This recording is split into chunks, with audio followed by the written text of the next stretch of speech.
Hello guys, welcome to Sheru ఐడియాస్కి. ఆంధ్రప్రదేశ్ రాష్ట్ర వ్యాప్తంగా నిరుద్యోగులకైతే మెగా డిఎస్ అయితే విడుదల చేయబోతున్నారు. ఎప్పటి నుంచి ఎన్ని పోస్టులు ఉంటాయి అనే దానిపై వీడియో క్లారిటీ చెప్తాను అనుకోండి. చూడండి ప్లేస్ మీరుగా మంచిగా ఫస్ట్ టైం వస్తే సబ్స్క్రైబ్ చేసుకో, పక్క మిల్హోన్ చేసుకోండి. ప్రతి ఒక్క లైక్స్ అయితే షేర్ చేయండి.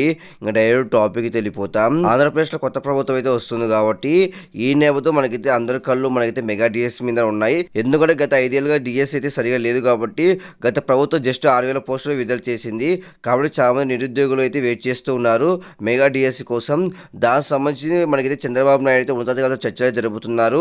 ఎందుకంటే చాలామంది నిరుద్యోగులు వెయిట్ చేస్తూ ఉన్నారు కాబట్టి మెగా డిఎస్సి విడుదల చేయకపోవడం వల్ల గత ప్రభుత్వం చాలా ఇబ్బంది పడింది. కాబట్టి ఈ నేపథ్యంలో ఇప్పుడు వచ్చిన కొత్త ప్రభుత్వం అయితే మెగా డిఎస్సి మీద ఫోకస్ అయితే చేసింది.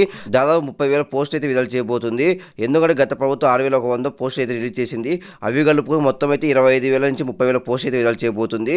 అందులో గతంలో కొంతమంది ఉద్యోగులు అయితే వయోపరిమితి పెంచారు కాబట్టి అది కూడా రద్దు చేయబోతుంది. తద్వారా ఎక్కువ పోస్టులు వచ్చే అవకాశం కనిపిస్తుంది. మొత్తానికి అయితే 30,000 పోస్టులు వచ్చే అవకాశం కనిపిస్తుంది. రేపైతే ప్రమాణ స్వీకారం అయితే ఉంది కాబట్టి మొదటి సంతకం దీనిపైన చేసే అవకాశం కనిపిస్తుంది. ఎందుకంటే చాలా మంది నిరుద్యోగులు వెయిట్ చేస్తున్నారు కాబట్టి ఈ మెగా డిఎస్సి కోసం. కాబట్టి చంద్రబాబు నాయుడు అయితే కీలక నిర్ణయం తీసుకోబోతున్నారు. కాబట్టి మొత్తానికి అయితే రేపైతే మనకైతే తొలి సంతకం దీనిపైన ఉండే అవకాశం కనిపిస్తుంది.